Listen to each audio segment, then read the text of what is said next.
आतंकी ढेर हुए हैं। लश्कर का मुदस्सर उर्फ अबू जुंदाल ढेर किया गया था इस एयर स्ट्राइक में। उसकी तस्वीर भी फिलहाल आप देख रहे हैं। इसके साथ साथ में मसूद अजहर का जीजा मोहम्मद जमील मारा गया था इस एयर स्ट्राइक में। 9 आतंकी ठिकानों को टारगेट करके एयर स्ट्राइक की गई थी।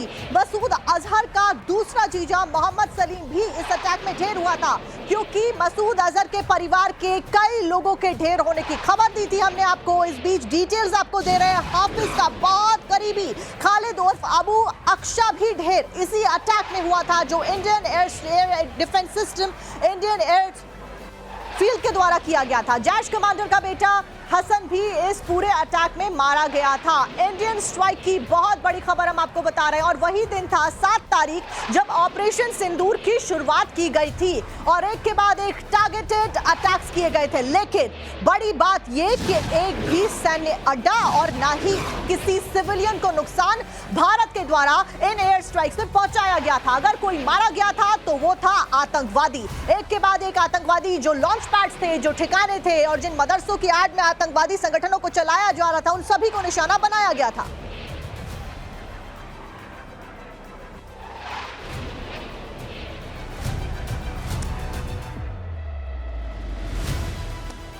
युद्ध आतंकवाद के विरुद्ध, भारत यही कह रहा है। पहले आपको यह बताते हैं कि कौन कौन से वो 5 दहशतगर्द हैं जिन्हें पाकिस्तानी सेना में मिट्टी में मिला दिया है।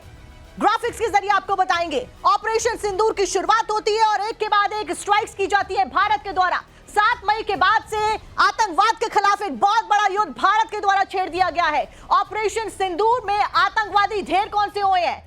नंबर 1 मुदस्सर खालिदियान खास उर्फ अबू जुंदाल इसका नाम था। लश्कर ए तैयबा का एक बहुत बड़ा आतंकी ये रहा है था, क्योंकि इसे मौत के घाट उतार दिया गया है। दूसरा हाफिज मोहम्मद जामिल, जैश ए मोहम्मद का ही ये भी आतंकवादी था। इसको भी ऑपरेशन सिंदूर के तहत जो टारगेटेड अटैक्स भारतीय एयर स्ट्राइक की गई उसमें ढेर कर दिया गया।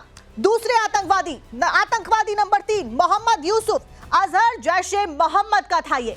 खालिद उर्फ अबू आकाशा के नाम से इसको जाना जाता था। लश्कर ए तैयबा, यानी कि लश्कर ए तैयबा हो, जैश ए मोहम्मद हो, सभी के जो आतंकवादी थे चुन चुनकर उनको मौत के घाट यहां पर उतारा गया। आतंकी नंबर 5 मोहम्मद हसन खान, जैश ए मोहम्मद का था ये, और मसूद अजहर के ये आतंकवादी करीबी बताए जाते हैं। तो आप देखिए, ये उन आतंकवादियों की लिस्ट है जिन आतंकवादियों को भारत ने एयर स्ट्राइक करके 7 तारीख को एक के बाद एक मौत के घाट उतारा, लेकिन एक भी सिविलियन ट्रेजेडी नहीं हुई। ये दावा भारत ने पहले ही कर दिया। अब आपको एक के बाद एक आतंकवादियों की डिटेल भी बताते हैं कि कैसे इन्होंने हमेशा से दहशत फैलाने का काम किया था। मुदस्सर खादिया खास मारा गया। पूरा नाम मुदस्सर उर्फ अबू जंदाल था। लश्कर ए तैयबा का एक बड़ा आतंकवादी इसको कहा जाता था। आतंकवादियों की डिटेल्स हम आपको बता रहे हैं। मुदस्सर खादिया, जो कि बहुत खास लश्कर ए तैयबा का मुरीद के मरकज तैयबा का प्रभारी भी ये था। इसका मारा जाना एक बड़ी उपलब्धि है। इसी के साथ साथ में और कौन से आतंकवादी थे वो भी एक बार आपको जल्दी से बता देते हैं। मुदस्सर खादिया खास और मसूद अजहर के भी मारे जाने की खबरें देखिए मिल रही हैं, हालांकि उसकी कोई पुष्टि अभी तक नहीं हुई है। हाफिज मोहम्मद जमील अगला आतंकवादी है ये। मसूद अजहर का सबसे करीबी कहा जाता था, और इसीलिए मसूद अजहर अगर कहीं जिंदा है तो बहुत बड़ी चोट उसको लगी है। इसके सिवाय बहावलपुर के मरकज का ये इंचार्ज था। बहावलपुर वही जगह जो कि 100 किलोमीटर अंदर पाकिस्तान में घुसकर वहां पर मारा इसको। मरकज सुभान अल्लाह का प्रभारी भी ये रहा, जहां पर भारत के द्वारा अटैक किया गया। युवाओं का ब्रेन वॉश करके उनको आतंकवाद की भट्टी में झोंकने का काम अगर कोई करता था तो वो ये था। जैश के लिए फंड जुटाने का भी एक अहम किरदार ये निभाया करता था। ये भी पूरी तरीके से ढेर यहां पर कर दिया गया है। मोहम्मद यूसुफ अजहर अगला आतंकवादी। उस्ताद जी उर्फ मोहम्मद सलीम उर्फ घोसी सहन इसको कहा जाता था। जैश ए मोहम्मद का ये भी आतंकवादी था, इसको भी ढेर कर दिया गया। इसके साथ साथ में डिटेल्स जो मिली है, मौलाना मसूद अजहर का जीजा ये था, क्योंकि हम लगातार ये कह रहे हैं कि मसूद अजहर के जो परिवार के सदस्य हैं वो मारे गए हैं। एक के बाद एक कौन से वो सदस्य हैं वो बता देते हैं। हथियारों की ट्रेनिंग इसके द्वारा दी जाती थी, कैसे हथियार चलाने हैं। जम्मू कश्मीर में कई आतंकी हमलों में ये शामिल रहा। अशांति फैलाने में भारत ने IC-814 Kandahar air flight jet का जो फ्लाइट थी, हमारी कमर्शियल फ्लाइट थी जिसमें रेजिडेंट्स थे, लोग थे, इंडियन उनको अटैक किया गया था, हाईजैक किया गया था और ये उसमें वांटेड था। इसको ढेर करना बहुत बड़ी उपलब्धि है, बहुत सराहना भारत की जा रही है। इसके साथ साथ में खालिद, अगला आतंकवादी खालिद उर्फ अबू आकाशा, ये भी इस आतंकी हमले में जो आतंकवादी था भारत की स्ट्राइक में ढेर हुआ। लश्कर ए तैयबा का ये आतंकवादी था और जम्मू कश्मीर में आतंकी हमलों में ये शामिल रहा। इसके सिवाय अफगानिस्तान से हथियारों की तस्करी में इसका नाम प्रमुख तौर से हमेशा से आगे रहा है। और भी कई आतंकवादी जो कि ढेर किए गए उसकी जानकारी भी देंगे। खालिद उर्फ अबू आकाशा लश्कर ए तैयबा का आतंकी, जम्मू कश्मीर में हमलों में यह शामिल रहा। अगले आतंकवादी मोहम्मद हसन खान की बात करते हैं। जैश ए मोहम्मद का आतंकवादी, बहुत अहम किरदार इसका आतंकवाद को फैलाने में। असगर खान कश्मीरी का यह बेटा था। असगर खान एक बड़ा आतंकवादी, जैश का ऑपरेशनल कमांडर पोजीशन ये हैंडल करता था। वही पाकिस्तान ऑक्यूपाइड कश्मीर में ऑपरेशनल कमांडर ये था। आतंकवाद की पूरी फैक्ट्री खोल रखी थी इन लोगों ने। जम्मू कश्मीर में कई सारे आतंकी हमलों में वांटेड ये करार किया गया था और लगातार इसको ढूंढा जा रहा था, लेकिन अब इसकी कमर तोड़ दी गई, आतंकवाद की कमर तोड़ी गई है। और इसीलिए हम कह रहे हैं कि भारत ने जो युद्ध का आगाज किया है वो पाकिस्तान के खिलाफ से ज्यादा आतंकवाद के खिलाफ है। पाकिस्तान के खिलाफ इसलिए हो जाता है क्योंकि पाकिस्तान आतंकवाद का पनाहगार है।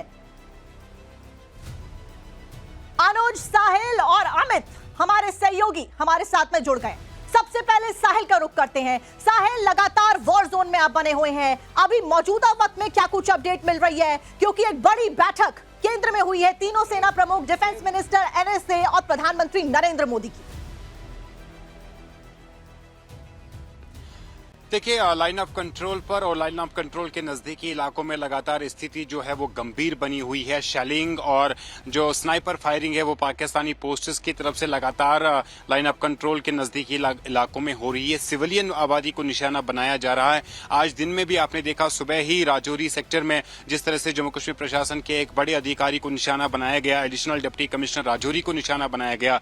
2 और लोगों की, जिसमें एक बच्चा भी शामिल है, उनको निशाना बनाया गया। कल देर रात से ही लगातार शेलिंग हो रही थी और शेलिंग के कारण कई घर जो है वो तबाह हो गए हैं। ये इसके बाद हो रहा है जो ऑपरेशन शुरू किया था भारतीय सेना ने आतंकी ठिकानों को नेस्त नाबूद करने का। पाकिस्तान में जो लश्कर ए तैयबा और जैश ए मोहम्मद संगठन के जो ठिकाने थे, 9 ऐसे ठिकाने थे जिनको निशाना बनाया गया और बड़ी कामयाबी सुरक्षा बलों को मिली है, भारतीय सेना को मिली है। जो टॉप 5 कमांडर है उनको मारा गया है। और मैं आपको यहाँ पे बता दूं कि लश्कर तैयबा के जो मुरीद के ट्रेनिंग कैंप के इंचार्ज थे मुदस्सिर कसूरी, जो कसूर के रहने वाले हैं, हाफिज सईद के काफी करीबी थे। हाफिज सईद के साथ साथ प्रोफेसर जो कसूरी है, जो इस वक्त लश्कर तैयबा का सारे जो ट्रेनिंग और लॉन्च पैड्स को देख रहा है, पीओके और पाकिस्तान के जो बलावरपुर में है, उसको मारा गया। और इस के जनाजे में जो हाफिज अब्दुल रऊफ जो है लश्कर तैयबा के टॉप कमांडर है और यूएस की तरफ से उसे ग्लोबल टेररिस्ट जो है वो डेजिग्नेट किया गया। उसने नमाज जनाजा पढ़ाया था और उस नमाज जनाजे में पंजाब सरकार के मारे गए हैं। कई की पुष्टि हो गई है, कई का भी अता पता ही नहीं है। और ऐसे में मसूद अजहर जिंदा आया मर गया, उसको लेकर भी अटकलें लगाई जा रही हैं। फिलहाल इस बीच अनुज भी हमारे साथ में है और साथ साथ में अमित भी। अमित का रुख कर लेते हैं। अमित, फिलहाल जिस तरीके का सिनेरियो बन रहा है, लॉजिस्टिक सेंटर और जितने भी जो कोर कमांड सेंटर्स थे पाकिस्तान को के, उनके जो सिस्टम्स थे उनको हमने डिस्ट्रॉय किया है। ऐसे में अब आगे क्या कुछ होता हुआ नजर आएगा? क्योंकि ये बैठक जो हुई है वो विजुअल्स बहुत कुछ बयां करते हैं। देखिए, आगे क्या होगा ये पूरा दारोमदार है, ये पाकिस्तान पर है। क्योंकि पाकिस्तान अगर कदम बढ़ाएगा तो उसके कदम को पीछे करने की जिम्मेदारी भारतीय सेना की, भारतीय फौज की, हमारे जो फाइटर हैं उनकी जिम्मेदारी है। क्योंकि भारत ने बार बार कहा है कि हमारी लड़ाई सिर्फ और सिर्फ आतंकवाद को लेकर है। और इस मामले में जिस तरीके से जब ऑपरेशन सिंदूर क्यों हुआ? क्योंकि पहलगाम में हमारे निर्दोष लोगों को मारा गया, हमारी जो देश की महिलाएं हैं उनके सिंदूर को उजाड़ा गया। उसके बदले ऑपरेशन सिंदूर के जरिए आतंकी संगठनों, उनके सरगनाओं, उनके मुख्यालयों पर हमला किया गया। लेकिन इसके बाद पाकिस्तान ने जिस तरह से हमले शुरू किए, रात को ड्रोन भेजे 7 तारीख की रात को, 8 तारीख की रात को, इसका जवाब भारत ने दिया है। तो कल भी जब पाकिस्तान ने शुरुआत की तो उसको खत्म भारत ने किया। उनके कई जो एयरबेस है उसको तबाह कर दिया, उसके लॉन्चिंग पैड्स को सियालकोट में तबाह कर दिया गया। तो अब ये शुरुआत जो की गई थी उसको खत्म आज भारत ने किया। अब देखना होगा कि क्या एक बार फिर उसी तरह की हरकत करता है पाकिस्तान, क्योंकि साफ तौर पे कहा गया है कि राइट, और इसीलिए एक्शन प्लान तैयार किया जा रहा है। हर परिस्थिति से निपटने के लिए अलग अलग प्लान पहले ही तैयार कर लिए गए कि पाकिस्तान ने अगर यह किया तो बदले में यहां से क्या जवाब जाने वाला है। इस बीच बॉर्डर एरियाज पे लगातार हमारी टीम तैनात है। हमारे साथ में अनुज भी, हमारे सहयोगी जुड़ गए। अनुज, आपके पास क्या कुछ अपडेट है, खास करके एस्केलेशन की बात, क्योंकि मिनिस्ट्री ऑफ एक्सटर्नल अफेयर्स की पीसी में यानी कि प्रेस कॉन्फ्रेंस में क्लियर कर दी गई ट्रूप्स हमारी तरफ आ रहे हैं। क्या कुछ मूवमेंट, क्या कुछ सिक्योरिटी पर्सपेक्टिव से आपको नजर आ रहा है वहां पर होता हुआ?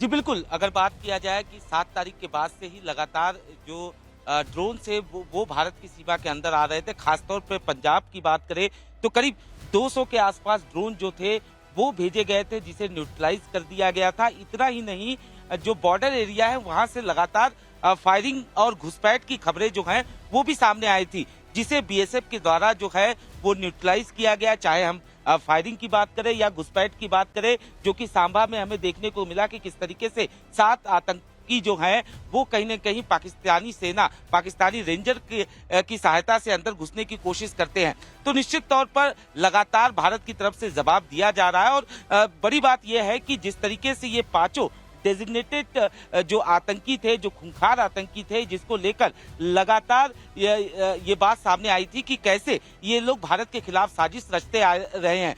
मोहम्मद यूसुफ ये जो जीजा है, और इसने ही अब्दुल राऊफ अजहर जो कि मौलाना मसूद अजहर का भाई है, इसके साथ मिलकर IC 814 की पूरी साजिश रची थी, जिसमें मौलाना मसूद अजहर को रिहा करवाया गया था।